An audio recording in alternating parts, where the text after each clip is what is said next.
Got another hype one for you. That's fucking bright.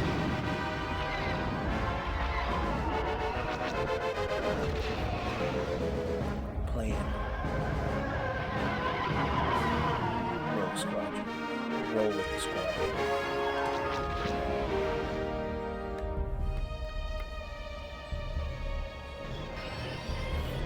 Yeah, I wanted to celebrate Andor coming out by playing the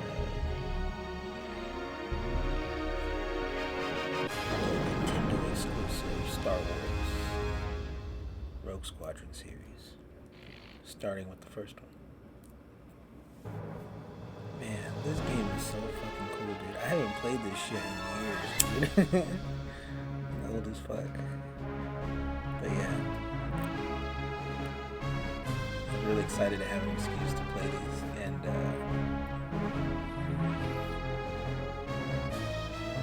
I never played it with the expansion pack either, because by the time the expansion pack came out, I'd already played this, so I don't think I ever rented it after I beat it.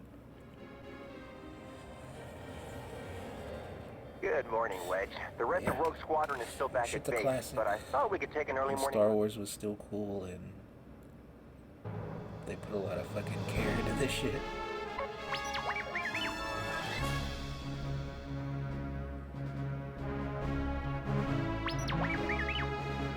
I loved all this shit, dude. They like Wedge Antilles, born on Corellia, had a hard life growing up. And shit. His parents were freighter pilots, killed trying to save a And it space has, station when Wedge was young. Like, they got a fake He's got a loop. natural ability to lead, and I wouldn't be surprised if someday Wedge became a rogue leader. But he'd much rather be flying missions than attending parades. An excellent pilot. Dak is one of the newer, younger pilots, and I don't know him as well. He replaced Biggs after the Battle of Yavin, and is showing promise as an X-Wing pilot. One of these dudes looks like He's still new, though, but what he lacks... Hobby is the skeptic of Rogue Group. Dude. He doesn't warm up quickly to new ideas, but he never challenges the authority of his superiors. Derek Clivian. Hobby just does most of his... Yeah, dude, this game's sick. I think you can unlock, like, the Falcon and shit. And the slave one. They changed the fucking name.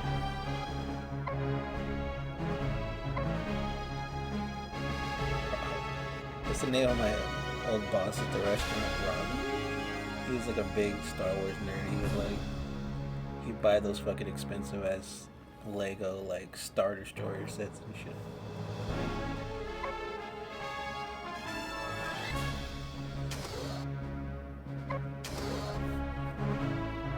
Yeah.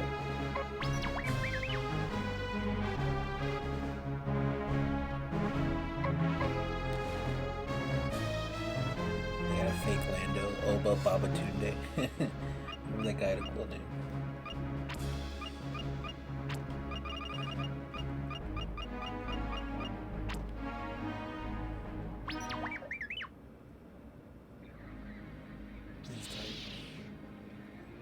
Take an early morning run over Mos Eisley with Wedge Antilles, but keep your eyes open for any suspicious activity.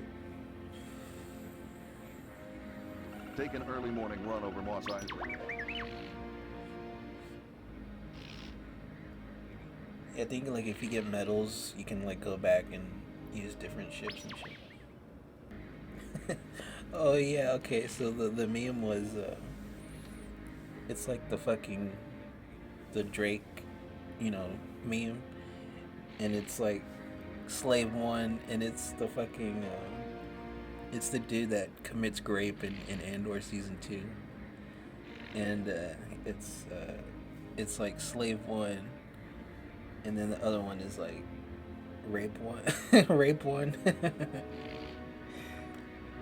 So like I think it's funny because like Disney's like, oh, we can't call it the Slave One, but yet they're having like rape scenes in the show, so I thought that was really funny.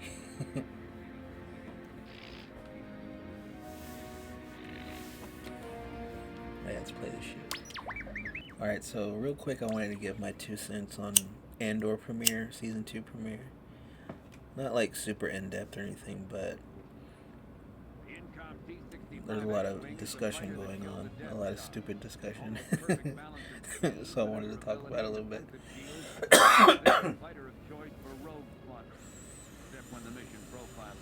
So I was looking forward to this because I saw season 1. I did the review with I played Shadows of the Empire, so that's why I wanted to, felt right to like carry on with Rogue Squadron, but and also fit the Nintendo theme of the year. But yeah, dude, this guy Tony Gilroy, this is the only guy that has made a good, much less like successful. Like I know the sequel trilogy like made money, but like purely off of the name. But I mean, this guy's the only one that's like made anything actually good with Star Wars. So like I was looking forward to it, but I wasn't expecting it to like, blow me away or anything, blow me off. But like, I thought it'd be good. But yeah, dude, it's like, I think it's awesome and way better than season 1 of Andor already.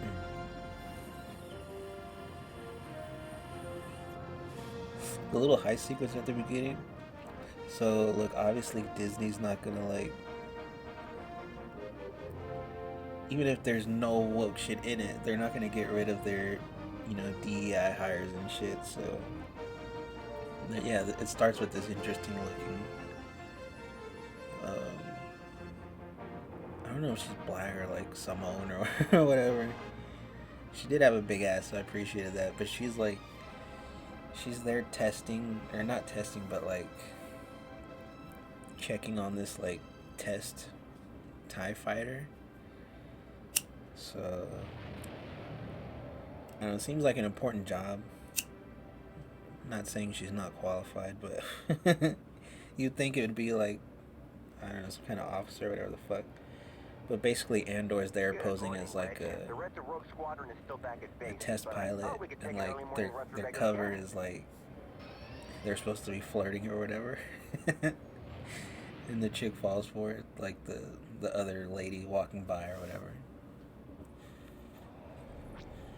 But yeah, it was awesome because you think, oh, okay, he's gonna get in this TIE fighter, and like he might not know how to fly it like 100%, but he'll figure it out and like zoom out of there. But yeah, he gets in it and he like immediately like hits the roof, and it's like, oh shit, dude. And the TIE fighter is just like bumping into the walls and shit. And eventually like these stormtroopers come in and he like shoots at them. And the one dude has like a rocket launcher or whatever, and he's trying to like set it up before he gets shot at. But yeah, eventually he like shoots a hole through it and escapes, and there's a cool little space chase. Well, not space, but plane chase through like it's like an icy planet or whatever. But there's not like snow or anything. It's just like, I guess it's more ice than Hoth. But yeah, I thought that shit was cool. And then like he's meant to go to this landing space, and there's these stupid ass idiot, I guess they're part of the rebellion too, but like I don't know, they're fucking like bumbling idiots. Like I guess it makes sense, like I don't know, they're trying to show that like the rebellion's like not very organized and they don't have like the best people in it yet. But like even if you were barely just gonna join the rebellion, like why would you be so stupid as to think this guy would just randomly land here with a fucking advanced TIE fighter? And then you find out they already ran off or killed the guy that he was supposed to meet there. And it's like, what the fuck, dude? And they're like fighting amongst themselves.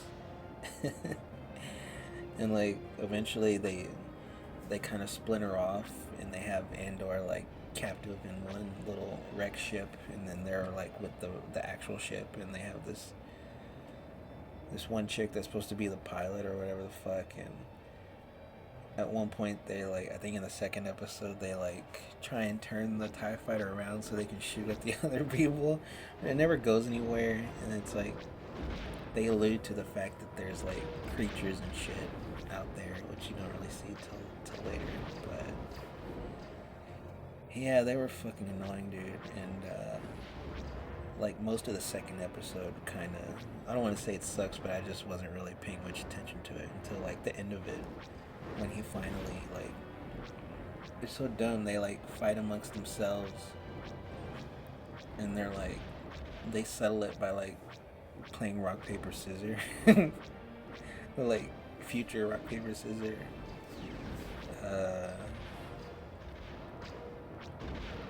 Reminded me of what was it in Jay and Silent Bob Strike Back, when Matt Damon and Ben Affleck are like getting into character or whatever. They're like lemon face, bare face, or something like that. That's what it reminded me of. But yeah, all that shit was annoying. Oh yeah, and they didn't even play like a recap of the first season, like, which is fine, I guess. Like, I'm just gonna go with it. I don't give a fuck about going back to the first season. But a lot of the characters I forgot until they showed up, and then I couldn't really remember like the guy and the weird guy and the blonde chick, the guy that looks like Kyle MacLachlan or whatever. There's supposed to be like a pseudo romance there, but I think they're like pretending or something. I don't know. But there's one great scene where his crazy mom, Mrs. Fig from Harry Potter. I wonder if they'll race swap her. But oh no, she'll definitely be like a white Karen, right? Because she's like, on the outside she's meant to look like she's nosy and shit, but really she was looking out for Harry. But yeah, the stuff with him and the son, or her and the son, is great. You know how she's like, the way she talks to him and like kind of weirdly puts him down and shit. And they have this awkward like meal together where she's like saying all this shit, and then he goes to like curl in a fetal position, and the blonde chick like kind of lays down the law, and she's like, you know, you'll only see your son if you don't fucking bother me or whatever. Like, she's like, I got that dick now, so you know, you don't give a fuck about you. So I thought that was great. And then when he comes back, she like, you know, she's more nice, the mother and shit. That was an awesome scene.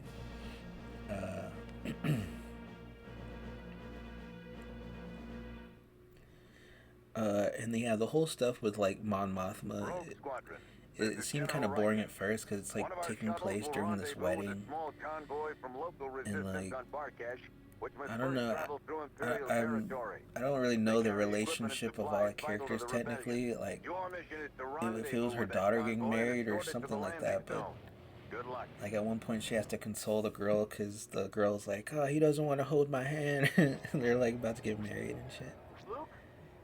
And it's weird when they get married, like the tradition is like to cut off her braid. Like, why would you do that? She's hot with the braid. But yeah, and then but yeah, people were saying it's cringy because like in the third episode, like Mon Mothma's kind of having like this kind of breakdown on the dance floor, like this little CD player droid comes in and starts playing techno and shit, and people were like, oh, cringy 90s techno, and I was like, dude, man, I thought the song was fucking awesome. It was, I forget what they say, that it's like a word, it's like, they'll go 9 or something. And everyone's like dancing and shit. It did look a little awkward where like Mon Mothma's like trying to like, it's her, she's like crying while she's like trying to dance in front of everyone. It's like, wouldn't everyone notice that she's like breaking down? But like, I guess she's like, and I didn't even get what the whole thing was, but like, I understood enough to know that like she is like sad about like having to really be into the rebellion and like sacrifice friendships or things or whatever, because she has that one scene with Stellan Skarsgård, where he's like, he says like, oh, you know, it's so lucky for you that you don't know how deep into it you are, or how deep it is, or whatever the fuck. I thought that was a good scene.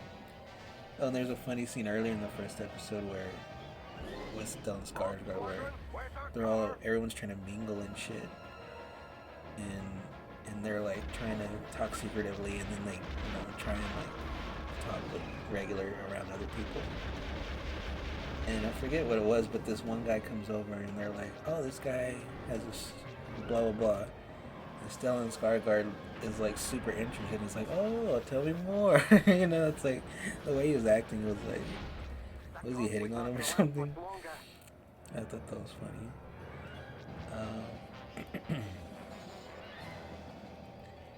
But yeah, dude, one thing I think that's really great about the show is that it makes like, it tries to make stormtroopers and the Empire more threatening. Oh, and then Krennic, fucking, what's that guy named? Ben Mendelsohn. He's like gathering all the fucking, his lieutenants from the first season that you kind of recognize and shit. And their plan is to like mine this planet that has these weird spiders that make silk for the galaxy, silk clothes or whatever. But they kind of have to like weasel their way in there because they don't have like political influence or whatever the fuck they're. And it's like a protected planet or whatever. So they want to drill in there, and then the planet will, I don't know, explode or some shit. But they have to do it in secret, or whatever. And you know, it's all just a bunch of like awesome actors, you know. But it's funny because like Krennic like is giving this presentation, and then he doesn't pull out a projector, but he's basically like, it's like a fucking, you know, a training video or whatever the fuck on how society works on that spider planet or whatever. It's like something out of Fallout or some shit. But then, yeah, dude, the thing that everyone's up in arms about. So then the other storyline is the chick from the first season. I guess she's hiding out on this, like, little wheat farm planet or whatever the fuck. And she's living with this couple. They have like a Uncle Ben. Not Uncle Ben. I was about to say Aunt Lars, Uncle Lars and Aunt Brute, like, it's kind of like this lumberjack guy and his wife, and then they have like the droid from the first season, and then the chick or whatever, and they're all basically like I said, hiding out there and waiting for Andor to show up. But yeah, eventually, like the Empire starts like sweeping in and like doing checks and stuff, and it's getting like, spot's getting more hot as the episodes go on. And yeah, it kind of meanders, but by the third season, basically what happens is like, once Andor finally escapes, he phones into the wedding to like tell them that, you know, he got held up or whatever, and he's like, I'm gonna call home. He's like, she's like, no, you can't call home. He's like, well, why the fuck can't I call home? And she's like, well, I don't know, the Empire's down there and you can't get through because they got, you know, jamming the signal or whatever the fuck. So he's like, oh shit. He immediately like flies over there, and then yeah, the Empire, you know, the stormtroopers and shit, they come through and they're checking like visas and shit. And at first I thought people were hating on it because it was like a Trump thing, because it's like illegals and visas and shit. But I mean, I feel like, didn't they film this like a while back? So I don't know if I don't want to say it's actually like trying to like say anything that explicitly like current or whatever the fuck. But yeah, whatever everyone's up in arms about is this one like Imperial officer guy goes to like their little homestead, and the chick is kind of left there by herself, and he basically like, you know, he's like, oh, it's so stressful having to like determine what to do with these illegals because we need some of them to like, you know, pick the crops or whatever the fuck. And then he's like, yeah, it's so stressful, and she like tries to agree with him, and he's like, yeah, I need something to help me relax or whatever. And I was like, oh shit, dude. And like, to me, I didn't cringe because like Star Wars has always had this reputation of being sexless, and also, like I said, like they really did a good job of trying to make the Empire threatening again, you know, because they've just been fucked so hard in the sequel trilogy and just made to look like idiots, you know, for a long time now. So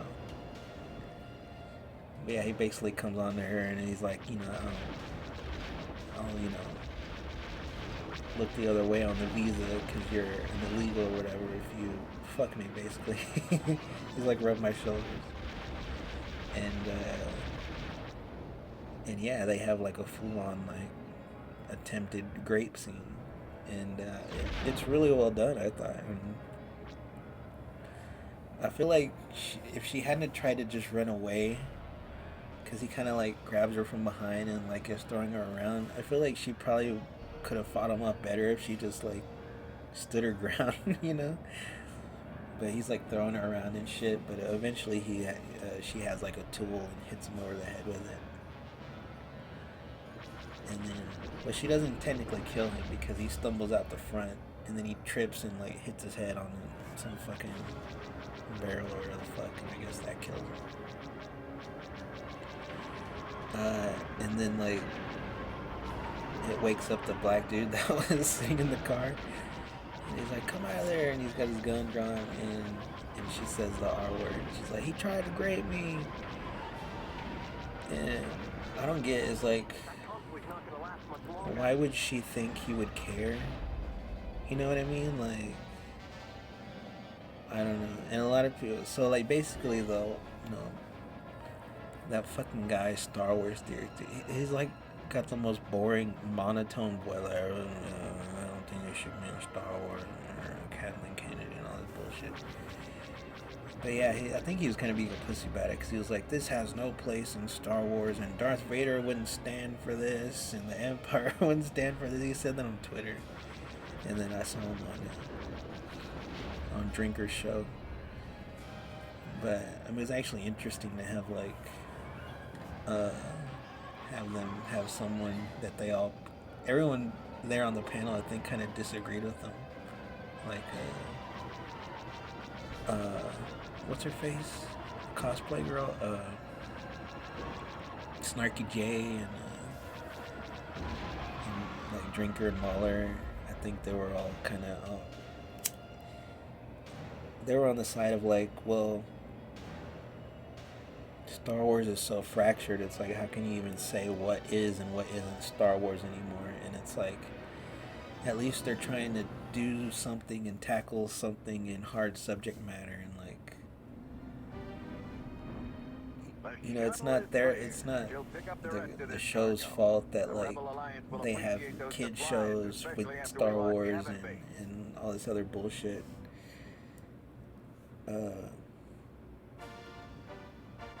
But yeah, like I said, he was just, you know, people are just kind of like being pussies about it. I think it's like one bomb. I thought it was well done, dude, and I thought it was, you know, gripping television. She probably got that grip. But yeah.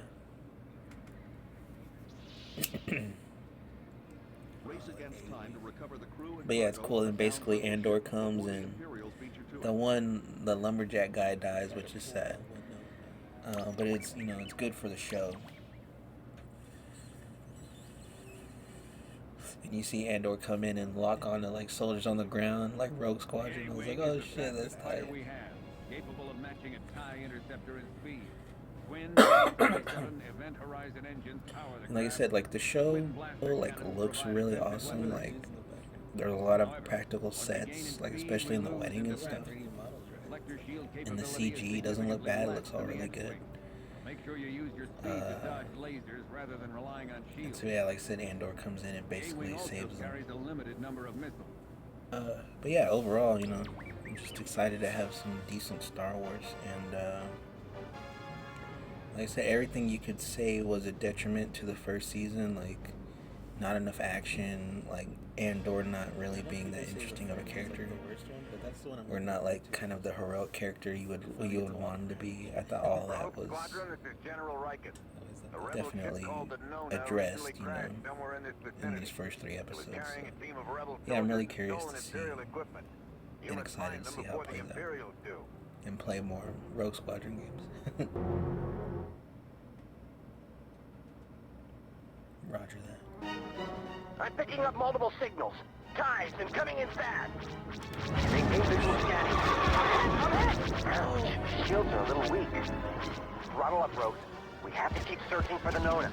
Right with you, boss. Oh, but Stay low. Rear shields down. Ah!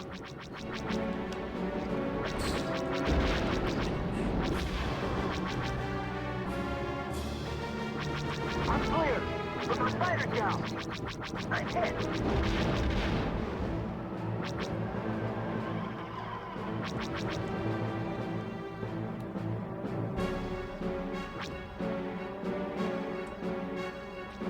bad guy.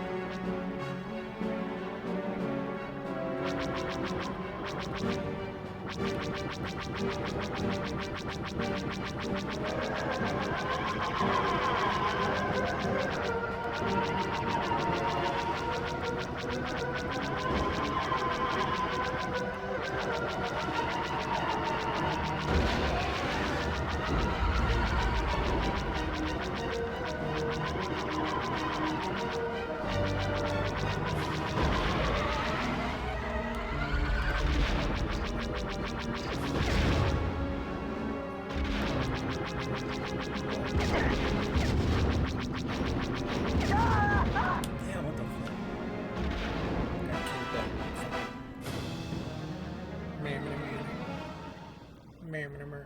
The Nona.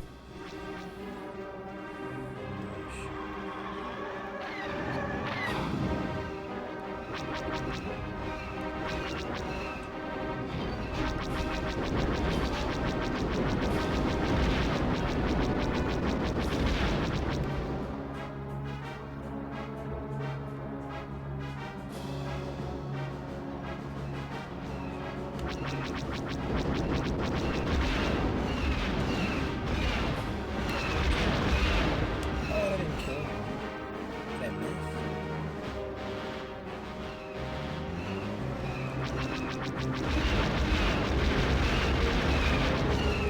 He guessed it.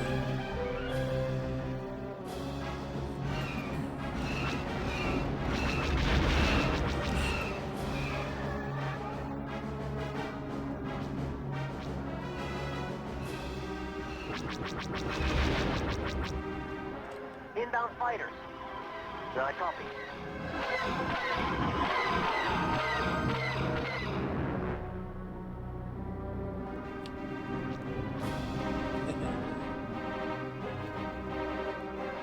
Oh, the seat buttons. I was about to say on the GameCube Rogue Leader, he used the C stick.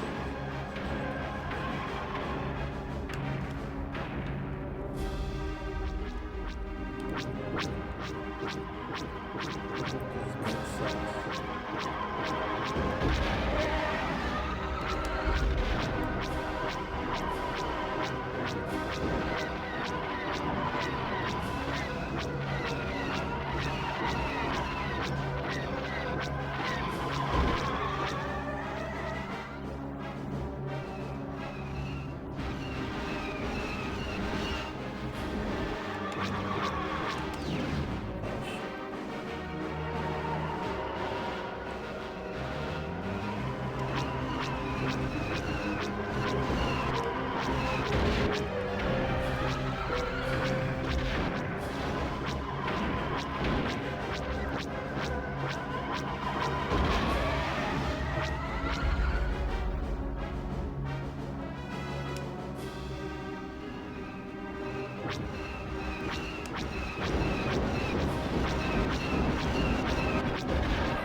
Yeah, those things are new. Those little...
Return to base, Commander Skywalker. We'll discuss your tactics in private.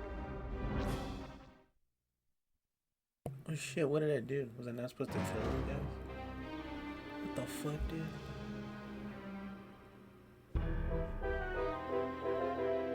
Damn, that's whack.